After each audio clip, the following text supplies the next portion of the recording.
Bismillahirrahmanirrahim. Alhamdulillahirabbil alamin wassalatu wassalamu ala asyrafil mursalin sayyidina Muhammadin wa ala alihi wa sahbihi ajma'in. Allahumma 'allimna ma yanfa'una wanfa'na ma 'allamtana wa zidna ilman yanfa'una. Amma ba'd. Meneruskan bacaan kitab Adabul Islam fi Nizamil Usrah. Kita sudah sampai di qaulil musannif al-adabul muta'alliqah bi masyru'iz zawaj. Berikut adalah akhlak-akhlak yang berkaitan dengan disyariatkannya pernikahan. Qala al-musannifu rahimahullah, az-zawaj huwa al-asasu alladhi tartakizu alaihi hadhihi al-akhwalu. Pernikahan adalah suatu pondasi di mana semua keadaan yang telah kita sebutkan tentang hukum-hukum keluarga itu semuanya berpusat pada pernikahan. Jadi dengan adanya pernikahan, maka semua yang kita bicarakan bisa kita aplikasikan di situ. Bal huwa asasul hayat al-ijtima'iyyah kulliha. Bahkan pernikahan itu merupakan pondasi atau asas dari kehidupan bersosial semuanya. Itu diawali dari pernikahan. Wa jami'u al-ahwal al-usrah wa ma yansha'u anha innama yatafarra'u min az-zawaj. Dan semua hal-hal yang berkaitan dengan hukum keluarga itu semuanya timbul dari adanya pernikahan. Wal adabul islamiyatul muta'alliqati biz-zawaj katsirah.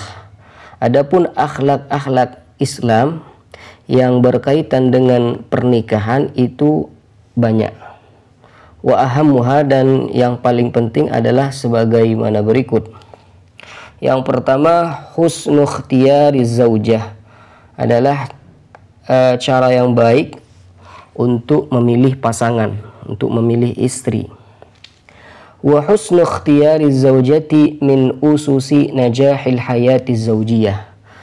Dan memilih istri, memilih calon istri dengan cara yang baik termasuk dasar dari kesuksesan hidup berkeluarga.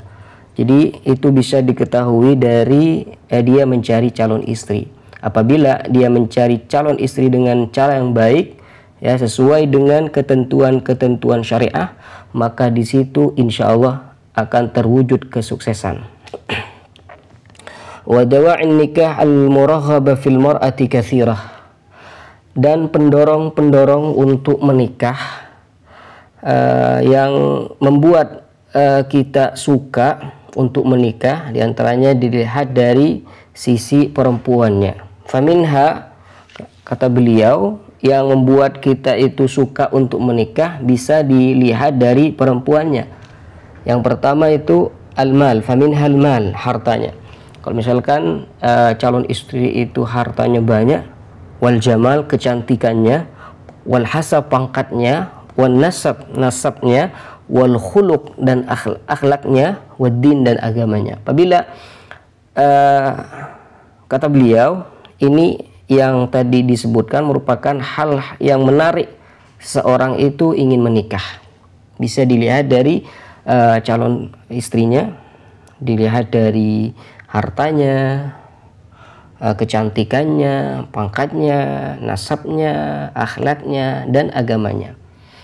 Dari yang telah kita sebutkan ini, dari harta, kecantikan, dan yang lainnya, mana yang lebih afdal untuk kita jadikan patokan dalam mencari calon istri?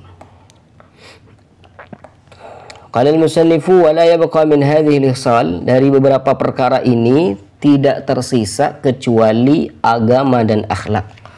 Apabila agama calon istri ini sudah mapan dan baik, akhlaknya juga sangat bagus, fa innal jamala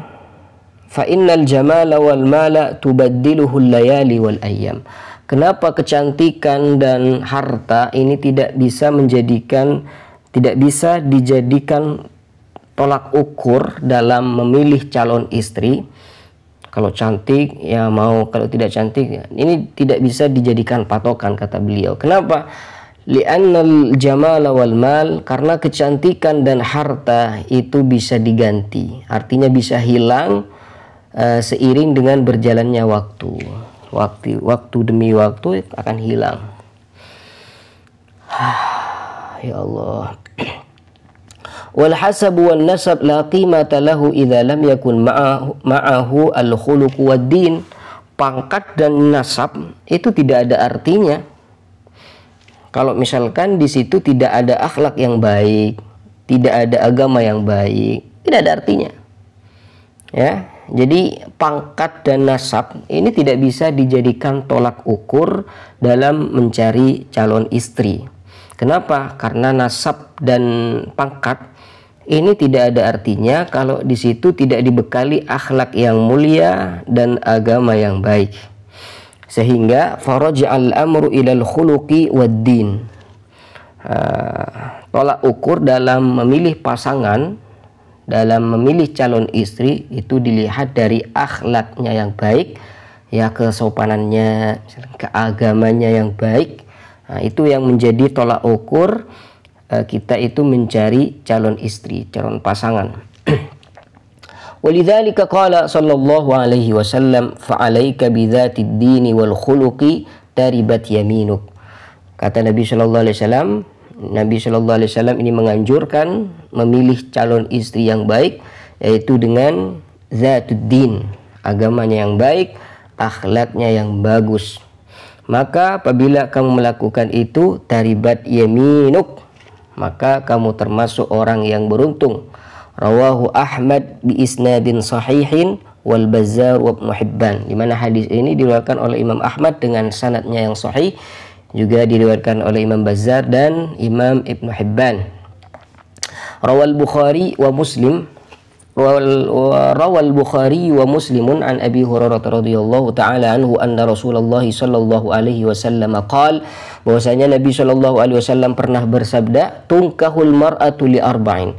Perempuan, ya, di masa Nabi ini, ya, bahwasanya perempuan dan juga sekarang ini bisa juga berlaku, karena orang-orang sekarang memilih calon pasangan, calon istri itu karena 4 ini.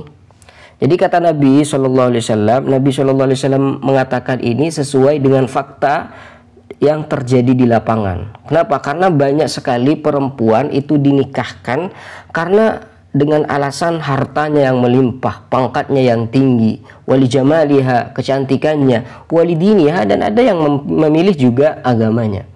Jadi Nabi Shallallahu Alaihi Wasallam ini bukan menganjurkan, ya. Perhatikan, ini kadang ada orang salah memahami hadis ini, ya. Jadi Nabi Shallallahu Alaihi Wasallam di sini bukan memerintahkan untuk mencari pasangan yang hartanya banyak, yang pangkatnya tinggi, bukan.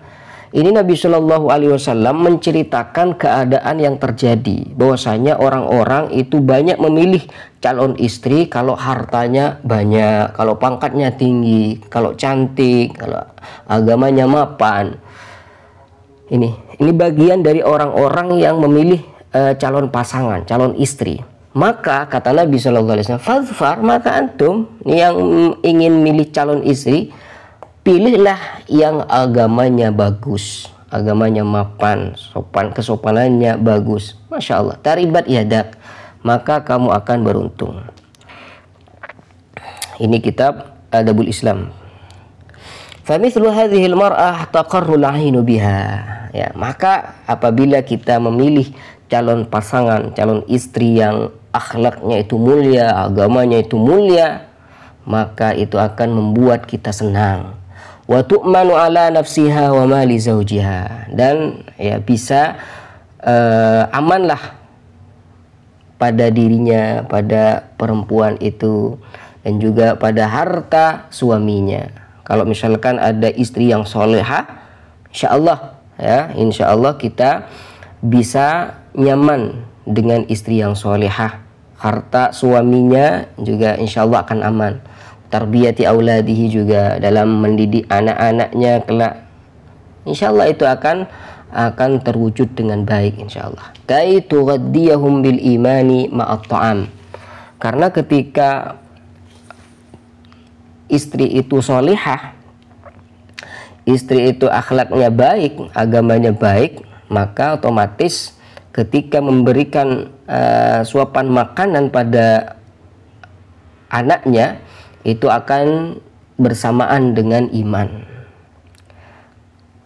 Wa tasubba fihim ahsanal mabadi' ma'al laban.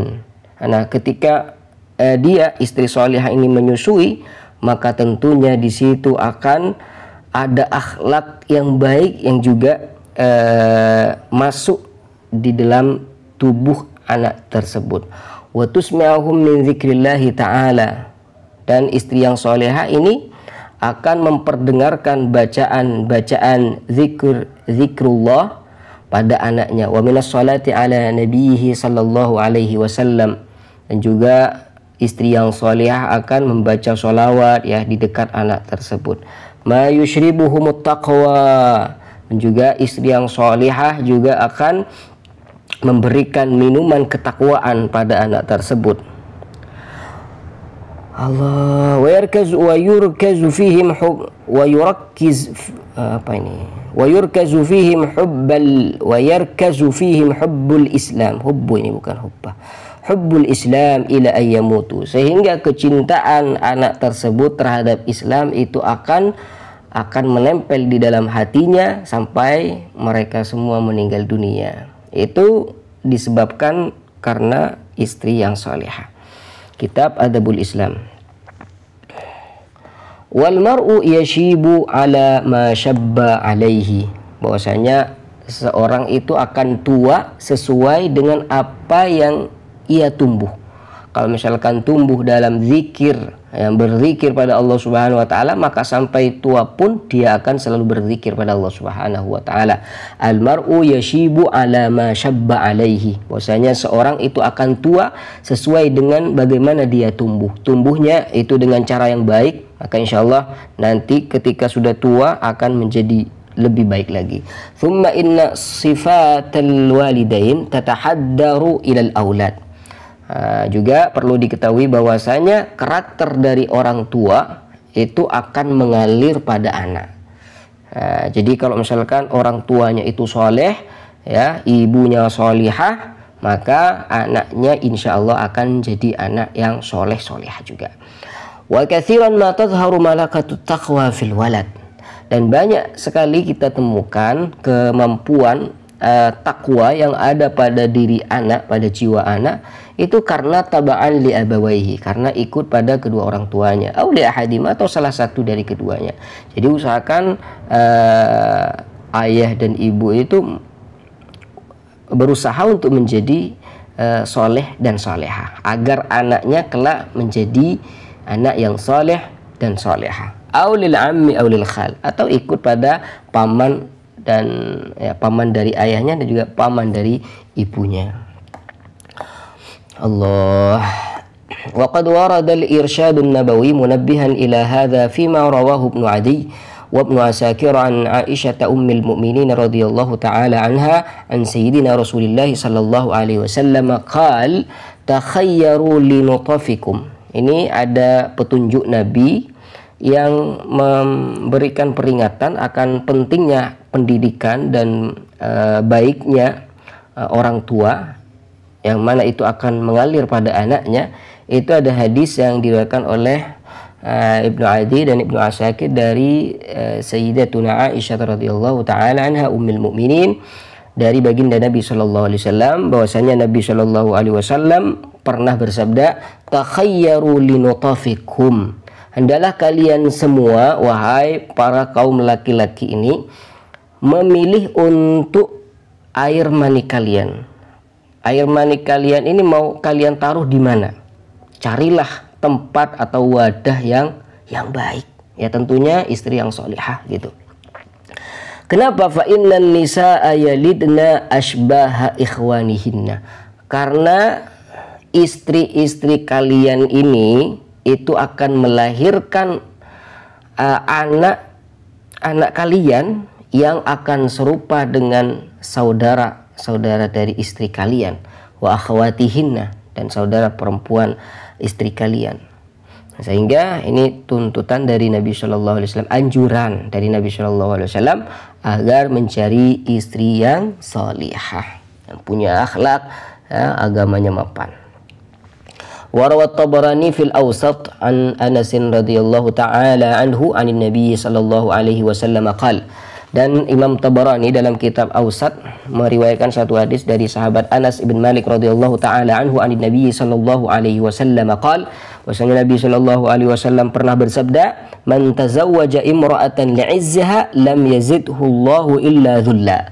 Barang siapa yang menikah dengan perempuan karena kemuliaannya, bukan mulia di sini mulia karena harta, mulia karena akhlak, tapi mulia karena harta, karena pangkat gitu, maka lam yazidhu Allahu illa dhulla. Oleh Allah Subhanahu wa taala tidak akan diberikan kecuali kehinaan. Oleh Allah akan ditambah hina. Orang yang menikah dengan perempuan karena pangkat dia, ya, maka oleh Allah akan diberikan kehinaan karena kemuliaan dia, karena ini istrinya mulia, calon istrinya mulia. Ya, mulia bukan dengan akhlak, ya. Wa man tazawwajaha limaliha lam yazidhu illa faqra. Barang siapa yang menikah dengan perempuan karena hartanya melimpah, calon istrinya hartanya melimpah, menikah karena hal tersebut, maka oleh Allah tidak akan ditambahkan kecuali kefakiran. Maka orang yang menikah tersebut itu akan ditambah fakir oleh Allah, ditambahkan menjadi orang fakir, dipersulit oleh Allah Subhanahu wa taala. Wa man tazawwajaha lihasabiha lam yazidhu illa dana'ah. Dan barang siapa laki-laki yang menikah dengan perempuan karena pangkatnya yang tinggi, ya, punya jabatan, maka oleh Allah Subhanahu wa taala orang tersebut itu akan ditambahkan kerendahannya. Wa man tazawwaja imra'atan lam yurid biha illa ay yaghudda basarah. Dan barang siapa yang menikah dengan seorang perempuan di mana dia dengan pernikahan itu tidak mengharapkan kecuali dia bisa menahan pandangannya dari melihat hal-hal yang dilarang oleh Allah Subhanahu wa taala. Tujuannya wa yuhassin farjahu, yang akan melindungi, menjaga kehormatan kemaluannya. Wa yasil rahimahu, dia menikah dengan tujuan untuk menyambung silaturahmi. Barakallahu lahu fiha wa barakalaha fihi. Maka oleh Allah Subhanahu wa taala laki-laki tersebut yang menikah karena tujuan yang telah disebutkan ini itu akan ditambah keberkahan dari istrinya, dan juga istrinya akan juga diberi keberkahan oleh Allah Subhanahu wa taala. Allah. Wa Ibnu Majah an Abdullah bin Amrin radhiyallahu taala anhu qala qala Rasulullah sallallahu alaihi wasallam. Dan ada juga hadis yang diriwayatkan dari Ibnu Majah dari sahabat Abdullah bin Amrin radhiyallahu taala anhuma, bahwasanya beliau berkata, qala Rasulullah sallallahu alaihi wasallam, Rasulullah sallallahu alaihi wasallam bersabda, la tazawwajun nisaa li husnihinna. Jangan pernah kalian menikah dengan perempuan karena mereka itu cantik, karena dia cantik. Jangan pernah kalian menikah dengan perempuan karena kecantikannya. Fa'asa husnuhunna ayyurdiyahunna. Fa'asa husnuhunna ayyurdiyahunna. Barangkali kecantikan mereka akan menghancurkan kehidupan mereka. Wala tazawwajuhunna li amwalihinna. Fa'asa amwaluhunna an tudghiyahunna. Dan jangan pernah kalian menikah dengan perempuan karena harta mereka, maka barangkali harta mereka akan menzalimi mereka sendiri. Walakin tazawwajuhunna 'ala din. Akan tetapi hendaklah kalian menikah dengan perempuan karena agamanya yang mapan, akhlaknya yang baik. Wala amatun kharma. Sungguh, ya, budak perempuan, ya, budak perempuan yang kharma. Kharma itu artinya maskubatul udhun, telinganya itu sobek, ya, telinganya sobek. Sauda, hitam juga, kulitnya hitam, telinganya itu sobek berarti jelek. Zati dinin tapi agamanya luar biasa, afdal. Masya Allah. Jadi kalian ini nikah dengan budak perempuan yang jelek, hitam, dan telinganya ini sobek, itu lebih afdal, ya, lebih mulia dibandingkan menikah dengan perempuan yang cantik karena harta, karena pangkat. Allahumma shalli ala Muhammadin wa ala alihi wa sahbihi wasallam.